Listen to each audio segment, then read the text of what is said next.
parole et de ton esprit en nous. Je te demande ça pour ta gloire et dans le nom de Jésus. Amen.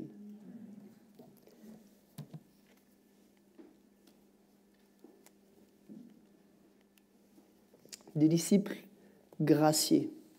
C'est ce qu'on va voir ce matin.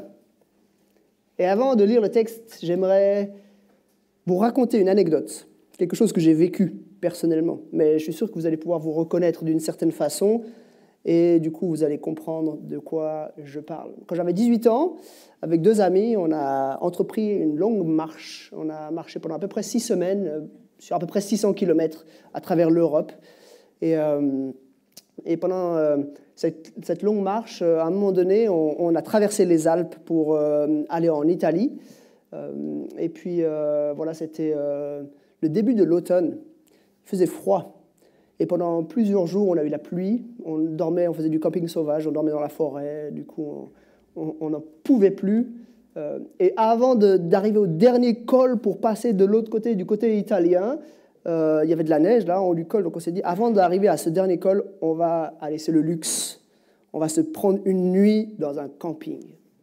Comme ça, on aura une douche chaude et ce sera super. Alors on arrive dans le camping, on plante la tente. Et puis bien sûr, la première chose qu'on fait, on va à la douche. Et là, vous imaginez un peu l'attente de ce moment où l'eau chaude va enfin nous réchauffer après plusieurs jours où on avait froid. Et là, grosse déception, pendant qu'on est sous la douche, l'eau coule. Et puis, tu sais, tu règles la température. Au début, tu mets au milieu, là, et puis après, tu augmentes. Puis après, tu arrives en butée, là, tu es à la température maximum. Et c'est toujours un peu froid. Et là, tu te dis, ah, ça faisait 4 jours que j'attendais cette douche-là. Comment ça se fait que ce n'est pas vraiment la température qu'il me faut? Quelle frustration. On avait une douche qui ne répondait pas vraiment à ce qu'on espérait. Et puis, pour une raison que j'ignore de plomberie, après quelques minutes, j'imagine que la chaudière du camping s'est mise en route ou je ne sais pas quoi. Mais tout d'un coup, après, je sais pas, 5-10 minutes sous la douche, tout d'un coup, l'eau chaude arrive. Et là, waouh! Quel bienfait de tout d'un coup avoir cette eau chaude qui arrive. Alors, je ne sais pas si vous vivez un peu ce sentiment-là parfois dans votre vie chrétienne. Vous êtes un peu dans un temps un peu à plat dans la vie chrétienne. Vous êtes peut-être un peu lassé d'entendre toujours la même chose. Et puis tout à coup, quelque chose arrive et renouvelle votre perspective sur ce beau message de l'Évangile. Et vous dites, waouh, qu'est-ce que ça fait du bien. Voilà ce qui répond totalement, parfaitement à ce que je désirais, à ce que je voulais, à ce que j'attendais depuis tout ce temps. Moi, ce texte qu'on va lire maintenant, il a un peu eu cet effet sur moi cette semaine. Comme nous tous, parfois, on connaît les vérités bibliques, on connaît le message de l'Évangile, on sait que Christ est mort pour nous, qu'il est ressuscité, mais parfois, ça nous semble un peu fade. On se dit, ok, c'est bien, mais ça n'a pas l'effet qu'on désirerait vivre. Et puis tout à coup, en lisant un texte, en discutant avec un frère ou une sœur, en entendant une prédication, on se dit « Waouh, ça y est, voilà maintenant, je vois de nouveau toute la magnificence du message de l'Évangile. » Moi, ça a eu cet effet vraiment cette semaine, ce texte, sur moi, et je prie que ce texte qu'on va lire maintenant ait le même effet sur chacun de nous. Je vais lire donc dans Éphésiens, chapitre 2. Si vous avez une Bible, vous pouvez la prendre, sinon ce sera affiché à l'écran. Éphésiens chapitre 2, on va lire tout le chapitre. Ici, il y a le texte en beaucoup trop petit pour que vous puissiez le lire, ça c'est clair. Mais c'est juste pour vous montrer que clairement, il y a 2 parties dans ce texte. Et maintenant je vais l'afficher en plus grand, mais ensuite on va pouvoir s'attaquer à chacune de ces parties. Le texte, il est vraiment très clairement scindé entre le verset 10 et le verset 11 en 2 parties. Première partie, je vous lis cela. Quant à vous, vous étiez morts à cause de vos péchés, de vos fautes et de vos péchés que vous pratiquiez autrefois conformément à la manière de vivre de ce monde, conformément au prince de la puissance de l'air, de l'esprit qui est actuellement à l'œuvre parmi les hommes rebelles. Nous tous aussi, nous étions de leur nombre. Notre conduite était dictée par le désir de notre nature propre, puisque nous accomplissions les volontés de la nature humaine et de nos pensées, et nous étions, par notre condition même, destinés à la colère, tout comme les autres. Mais Dieu est riche en compassion. À cause du grand amour dont il nous a aimés, nous qui étions morts en raison de nos fautes, il nous a rendus à la vie avec Christ. C'est par grâce que vous êtes sauvés. Il nous a ressuscités et fait asseoir avec lui dans les lieux célestes en Jésus-Christ. Il a fait cela afin de montrer dans les temps à venir l'infinie richesse de sa grâce par la bonté qu'il a manifestée envers nous en Jésus-Christ. En effet, c'est par la grâce que vous êtes sauvés, par le moyen de la foi. Et cela ne vient pas de vous, c'est le don de Dieu. Ce n'est point par les œuvres, afin que personne ne puisse se vanter. En réalité, c'est lui qui nous a fait. Nous avons été créés en Jésus-Christ pour des œuvres bonnes que Dieu a préparées d'avance, afin que nous les pratiquions. Et maintenant, la deuxième partie du texte, je fais tout de suite aussi la lecture. C'est pourquoi, souvenez-vous qu'autrefois vous étiez identifiés comme non-juifs dans votre corps, appelés incirconcis par ceux qui se disent circoncis et qui le sont dans leur corps par la main de l'homme. Souvenez-vous qu'à ce moment-là, vous étiez sans Messie, exclus du droit de cité en Israël, étrangers aux alliances de la promesse, sans espérance et sans Dieu dans le monde. Mais maintenant, en Jésus-Christ, vous qui autrefois étiez loin, vous êtes devenus proches par le sang de Christ. En effet, il est notre paix, lui qui des deux groupes n'en a fait qu'un et qui a renversé le mur qui les séparait, la haine. Par sa mort, il a rendu sans effet la loi avec ses commandements et leurs règles, afin de créer en lui-même un seul homme nouveau à partir des deux, établissant ainsi la paix. Il a voulu les réconcilier l'un et l'autre avec Dieu, en les réunissant dans un seul corps au moyen de la croix, en détruisant par elle la haine. Il est venu annoncer la paix à vous qui étiez loin et à ceux qui étaient près. À travers lui, en effet, nous avons les uns et les autres accès auprès du Père par le même esprit. Ainsi donc, vous n'êtes plus des étrangers ni des résidents temporaires. Vous êtes, au contraire, concitoyens des saints, membres de la famille de Dieu. Vous avez été édifiés sur le fondement des apôtres et des prophètes, Jésus-Christ lui-même étant la pierre angulaire.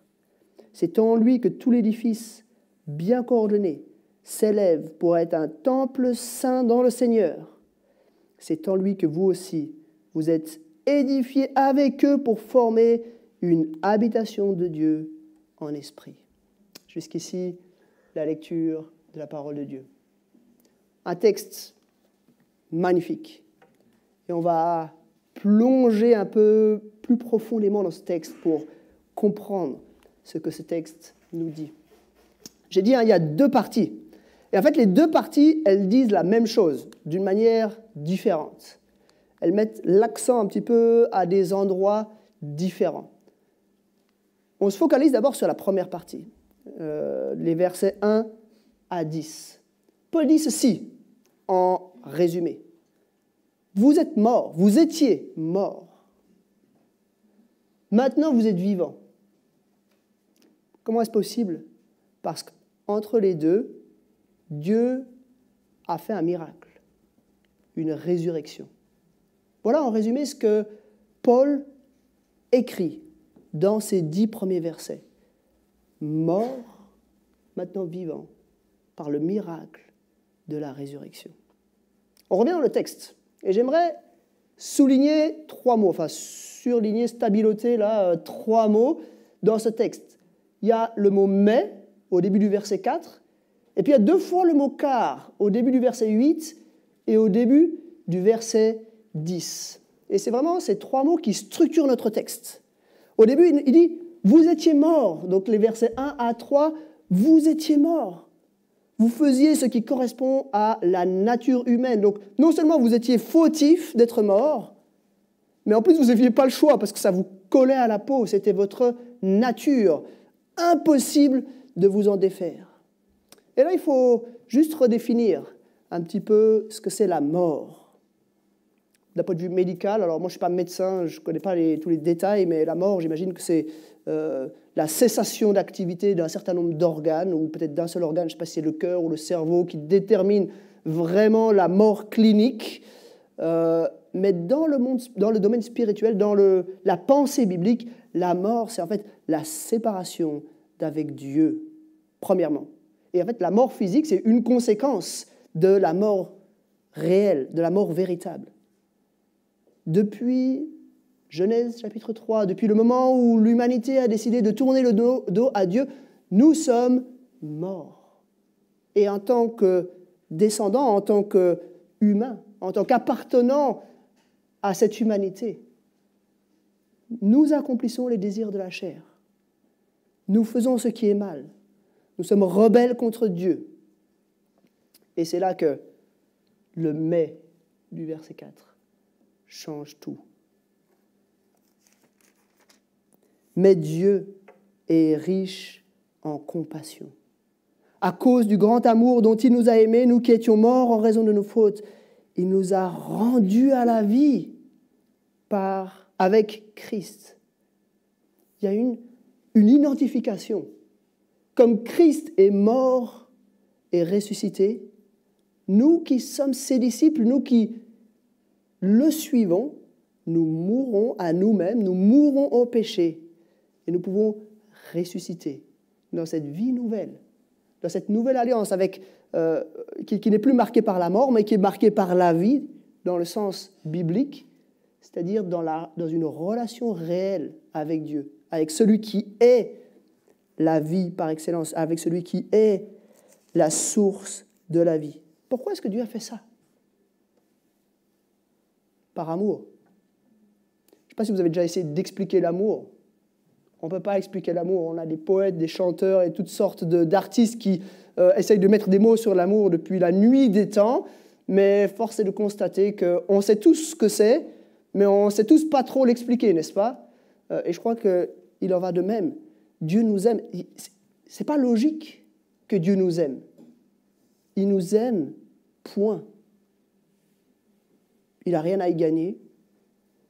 Il a au contraire tout à y perdre, puisqu'il a tout payé. Il a tout accompli pour pouvoir vivre cet amour avec nous. Parfois, on a l'impression que Dieu il avait un peu besoin de notre amour. Il y gagne quelque chose. Il était tout seul, le pauvre, depuis l'éternité passée. Et puis, du coup, il s'est dit, je vais quand même créer des amis pour pouvoir me socialiser un petit peu. Ce n'est pas le cas.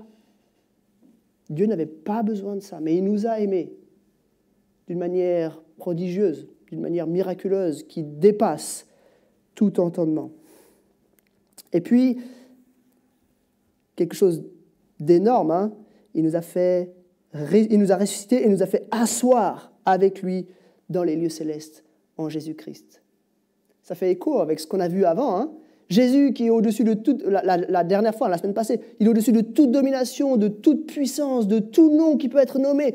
Jésus est au-dessus de tout. Et il nous fait ressusciter avec lui dans les lieux célestes. Quelle gloire nous partageons dès maintenant, même si d'une certaine façon, selon une certaine paire de lunettes, vous êtes assis ici sur votre chaise à la rue de la Servette à Genève, avec d'autres lunettes. Nous sommes dès maintenant assis dans les lieux célestes en Jésus-Christ. Et une autre motivation, donc il le fait par amour, mais là le verset 7 nous dit aussi qu'il le fait pour montrer dans les temps à venir l'infinie richesse de sa grâce par la bonté qu'il a manifestée envers nous en Jésus-Christ. D'une certaine façon, on est aussi comme des démonstrateurs de la grandeur, de la bonté, de la grâce, de la miséricorde de Dieu. On est des exemples vivants de ce que Dieu peut accomplir en nous. C'est par la grâce que vous êtes sauvés, par le moyen de la foi. Probablement un des versets qui est le plus appris par cœur. J'imagine que quelques-uns d'entre nous, en tout cas, ont dû l'apprendre par cœur. Nous, on a dû l'apprendre par cœur quand on était à l'Institut biblique. C'est par la grâce que vous êtes sauvés, par le moyen de la foi. et ça ne vient pas de vous, c'est le don de Dieu. Il a tout fait, il a tout accompli. Nous n'avons rien fait. Et il faut qu'on s'intéresse à ces deux quarts, versets 8 et 9 d'un côté, et le verset 10. Premier quart, donc ça exprime les moyens, les moteurs qui ont permis cette résurrection. Et il y a 3 éléments qui sont là. Et j'aimerais juste qu'on clarifie un tout petit peu, parce que dans ma tête, ça a été toujours, pendant longtemps, ça a été un peu emmêlé. Il nous dit, c'est par la grâce que vous êtes sauvés, par le moyen de la foi. Ça ne vient pas de vous, c'est le don de Dieu, ce n'est pas par les œuvres, afin que personne ne se glorifie. Puis ensuite, il dit, car nous sommes son ouvrage, ayant été créés en Jésus-Christ pour de bonnes œuvres. Et là, on doit se poser la question, c'est quoi le moyen du salut? Est-ce que c'est la foi? Est-ce que c'est la grâce? Ou est-ce que c'est Jésus-Christ? On a comme 3 éléments qui sont mentionnés dans ces quelques versets. 3 éléments qui se retrouvent très fortement à la Réforme. Vous avez sans doute entendu un peu les mots d'ordre de la Réforme, qu'on appelle souvent les solas de la Réforme. Alors, il y en a 5. Il y a le sola biblia, donc la Bible seule, qui nous permet de comprendre le message de l'Évangile. Il y a le soli deo gloria, que notre vie, elle est vécue pour la gloire de Dieu seul. Mais après, il y a les 3 autres, sola fide, solus Christus et sola gratia, donc par la grâce seule, par la foi seule, par Christ seul. Tout ça, on s'est dit, mais c'est quoi à la fin de ces 3-là qui permettent notre salut? La réponse, c'est les 3. Et j'aimerais juste qu'on voit un tout petit peu comment ça fonctionne. Et j'ai fait un schéma parce qu'on dit des fois qu'une image vaut mieux que 1000 mots, alors je vous ai fait un petit schéma pour essayer de bien comprendre ces 3 notions. Premièrement, on a la perspective de Dieu. Dieu choisit de nous sauver. Et ça, c'est ce qu'on appelle la grâce. Il fait grâce. Comme un président qui peut faire grâce à un condamné, soit un condamné à mort ou même à un condamné de prison ou que sais-je. Le président a le droit, ou le roi dans les monarchies, a le droit généralement de faire grâce. Ça veut dire que ce n'est pas sur la base des actes que la personne a accomplis, mais c'est seulement sur la base de sa volonté propre, parce que si c'était sur la base des actes, ce serait la justice et non la grâce. Mais c'est sur la base de sa volonté propre qu'il choisit de lever la condamnation et du coup de gracier la personne. Donc ça, c'est la perspective de Dieu. Dans la perspective de Dieu, ce qui nous sauve, c'est la grâce. À cela, une autre perspective s'ajoute, qu'on appelle la foi. La foi, c'est notre perspective humaine.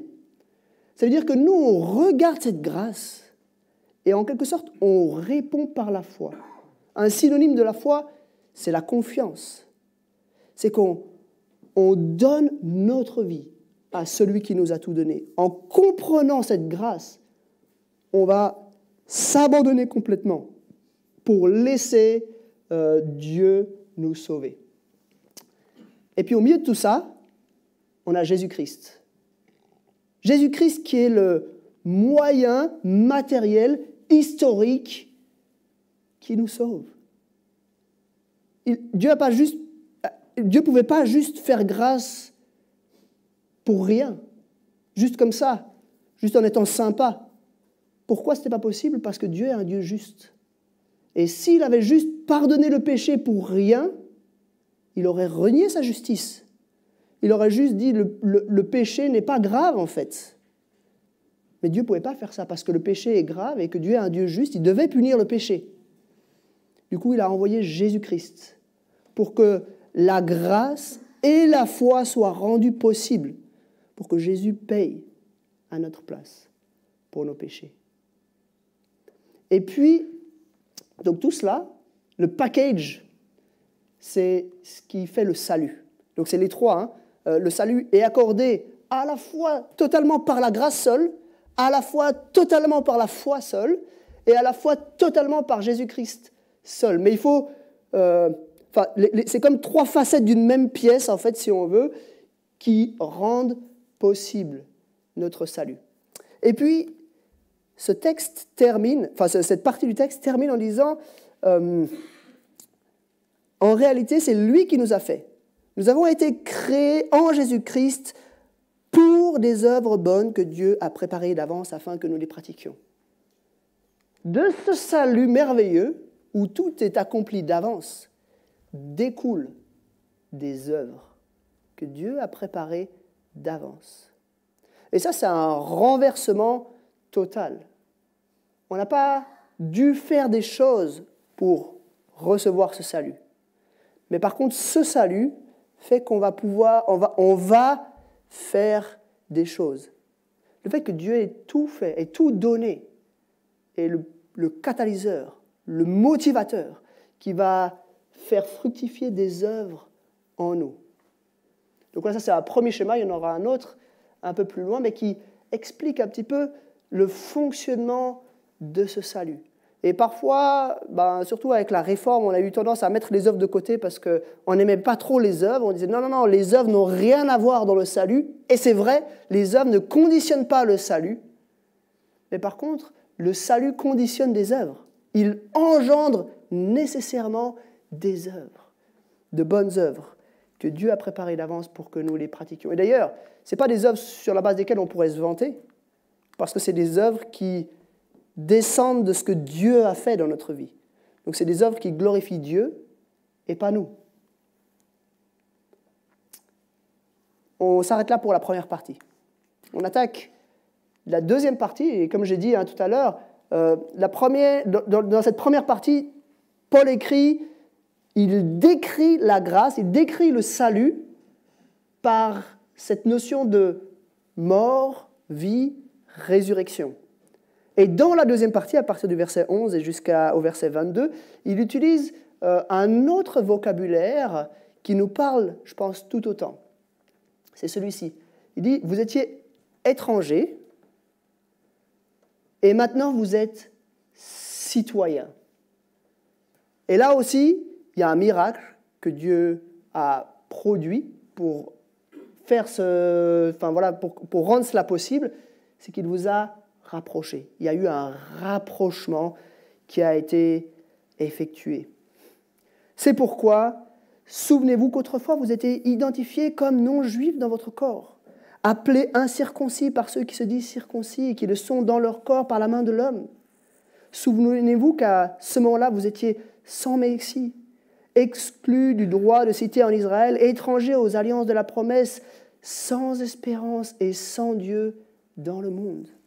Mais maintenant, en Jésus-Christ, vous qui autrefois étiez loin, vous êtes devenus proches par le sang de Christ. Vous étiez étrangers, vous êtes maintenant concitoyens, parce que Dieu a fait ce miracle, il a opéré ce miracle. On pourrait presque dire de la naturalisation, mais du rapprochement, parce que le mot qui est utilisé ici, c'est la notion de devenir proche, le rapprochement. Et ici, de nouveau, on a les mêmes trois mots qui reviennent. Le mot « mais » au verset 13, et puis deux fois le mot « car » au verset 14 et au verset 18. Et j'aimerais qu'on regarde un peu ces trois mots qui structurent ce texte. Paul commence par la mauvaise nouvelle. Vous étiez exclus d'Israël, appelés incirconcis par ceux qui le sont. Alors nous, on vit 2000 ans après, on a des fois un peu de mal à sentir ça. Mais il faut comprendre qu'il y avait une séparation terrible entre Israël, le peuple de Dieu, ceux qui ont reçu les promesses, ceux qui ont reçu l'alliance avec Dieu, et les autres peuples. Les autres peuples qui pouvaient d'une certaine façon bénéficier du peuple d'Israël quand ils le voyaient vivre. Quelquefois, on a des exemples de personnes aussi même qui peuvent, dans l'Ancienne Alliance, intégrer le peuple d'Israël. Mais ce que Paul dit, c'est que maintenant c'est terminé.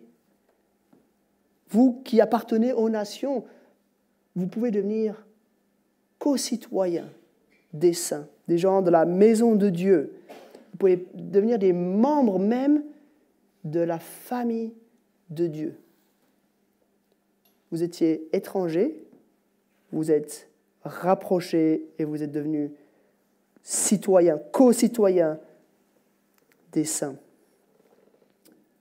Et puis, il y a les deux quarts.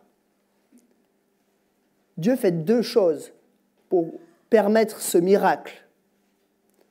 Premièrement, il fait une destruction. Il va détruire l'inimitié. Il va enlever même l'efficacité de la loi.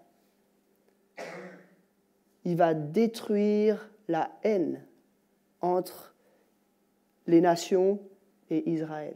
Donc il va démolir le mur qui sépare irrémédiablement ces deux groupes de personnes. Premièrement, une destruction. Pourquoi il dit qu'il a anéanti par sa chair la loi des ordonnances dans ses prescriptions? Pourquoi est-ce qu'il dit ça? Parce qu'en fait, en Jésus-Christ, la loi, qui était un des marqueurs essentiels qui différenciait Israël des nations, Israël avait la loi. C'est eux qui avaient transmis la loi, c'est eux qui obéissaient à la loi.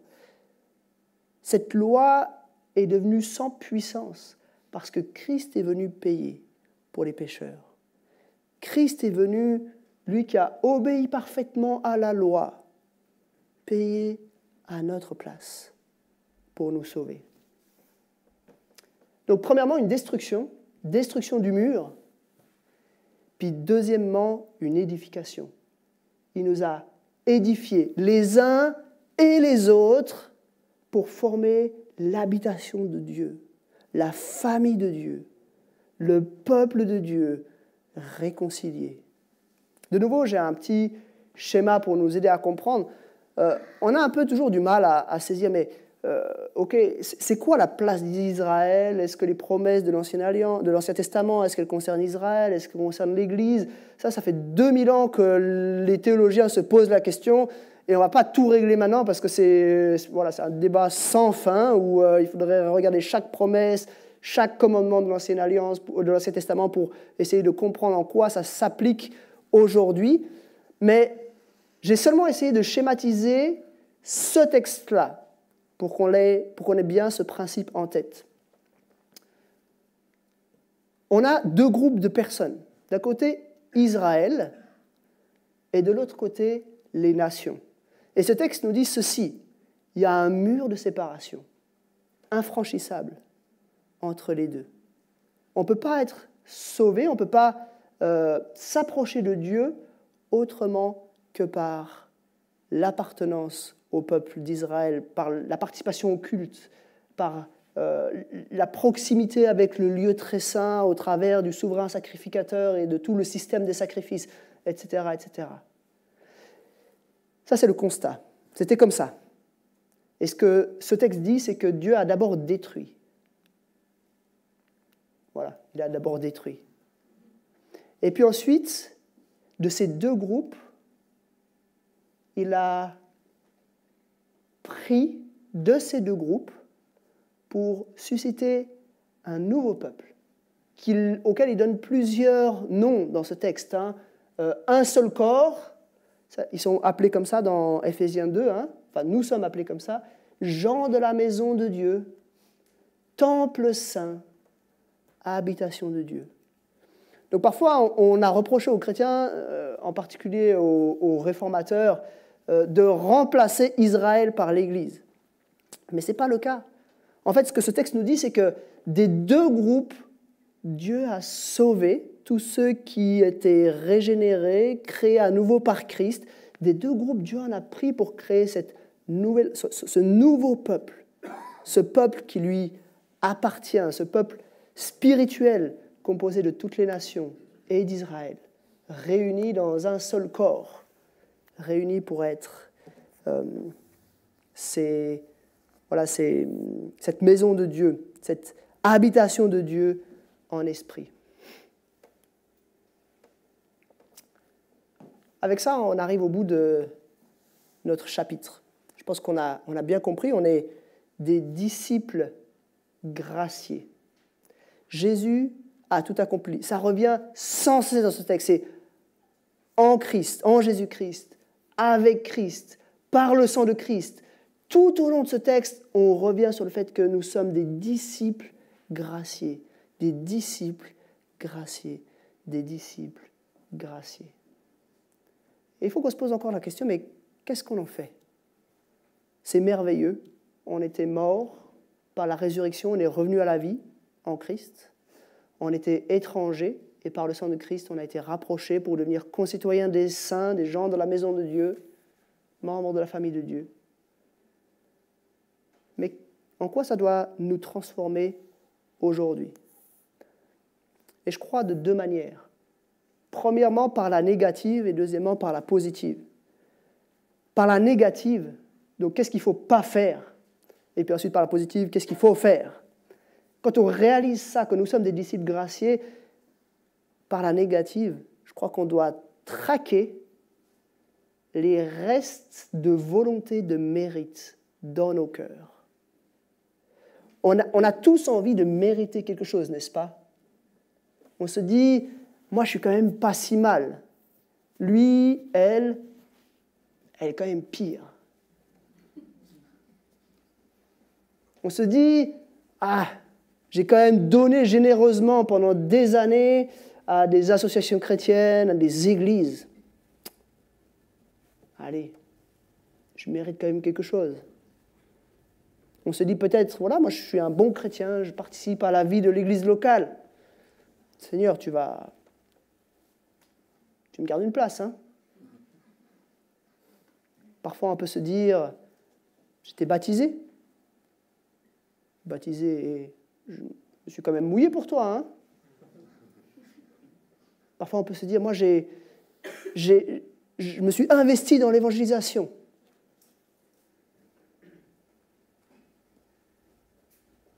Parfois on peut se dire, moi j'ai fait des études bibliques, des études de théologie pour connaître bien ta parole. Tout ça c'est rien. Tout ça c'est des bonnes choses, hein? Mais c'est incapable de nous accorder le salut. Et je crois que ça c'est la première implication de ce texte. On doit traquer dans nos cœurs les restes de volonté, de mérite. On en a tous quelque part. Et je vous propose de faire l'exercice, on va le faire tout de suite après là, de passer au scanner nos cœurs, puis de se dire, mais où est-ce qu'il y a des restes de volonté, de mérite? Où est-ce que dans ma vie, j'ai encore des éléments qui font que j'ai l'impression que Dieu m'en doit une? Dieu ne nous doit rien. Tout vient de lui. Tout a été accompli par lui. Il devait nous condamner, il devait nous juger. Au lieu de ça, il a tout payé. Au lieu de ça, il a offert la vie de son Fils unique pour nous sauver. Il n'y a pas de mérite. Et on le sait qu'il n'y a pas de mérite. Franchement, on le sait, n'est-ce pas? Mais quand on regarde profondément dans nos cœurs, on se rend compte qu'il y a encore des restes qui sont là. Des restes qui ont du mal, qui ont la peau dure, comme on dit, hein, qui ont du mal à s'effacer. Ça, c'était le côté négatif. Et maintenant, le côté positif. Qu'est-ce que ça engendre? Le fait que nous sommes des disciples graciés, positivement, qu'est-ce qu'on doit faire? Ben, seulement être émerveillé, reconnaissant, seulement adorer ce Dieu qui a tout accompli. C'est tellement magnifique. Et vraiment, j'espère que ce texte vous aura fait l'effet de cette douche chaude dont je parlais au tout début de la prédication. C'est tellement bienfaisant de redécouvrir, de revoir à nouveau que Dieu a tout accompli, que nous sommes vivants en Jésus-Christ, que nous sommes concitoyens des saints en Jésus-Christ. Il a tout fait. Quel bienfait! Il n'y a pas de plus grand miracle dans l'histoire humaine, dans l'histoire de l'univers, dans l'histoire du monde. Il n'y a pour aucune autre raison. Dieu n'a pas offert son Fils unique pour créer les galaxies. Il n'a pas offert son Fils unique pour permettre une grande victoire à une bataille historique. Il a consenti au sacrifice ultime, le plus important, pour nous sauver du péché, pour nous sauver de la plus grande maladie qu'on pouvait imaginer. Dieu l'a fait. Et positivement, ça doit nous amener à l'émerveillement, à la reconnaissance et à l'adoration. Alors négativement, on scanne nos cœurs, positivement, on adore. Et je vous propose qu'on le fasse maintenant. On va juste prendre quelques instants dans nos propres pensées. J'aimerais bien, voilà, on va faire juste du silence pour scanner nos cœurs, demander pardon et demander à Dieu d'effacer ces traces qui restent de volonté, de mérite dans nos propres cœurs. Et puis après, peut-être 1 minute de silence où on aura fait ce scan de nos cœurs, je vais moi-même prier. Et puis ensuite, on aura l'occasion de passer dans le deuxième côté, dans le côté de l'adoration. Et là, je vais vous laisser la parole pour que chacun puisse exprimer par ses propres mots sa reconnaissance, son adoration envers ce Dieu qui a fait de nous des créatures vivantes, qui a fait de nous des concitoyens, des saints. Ce serait super que beaucoup puissent prier, même des prières très courtes, juste que tous ensemble, on l'adore, lui qui nous a sauvés. On va faire silence maintenant.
Que nous sommes sauvés par le moyen de la foi. Et ça ne vient pas de nous, mais c'est toi qui l'as accompli en Jésus-Christ. Seigneur, on t'adore parce que toi seul, tu étais capable de faire ce miracle. Et tu l'as fait par amour pour nous. Amen.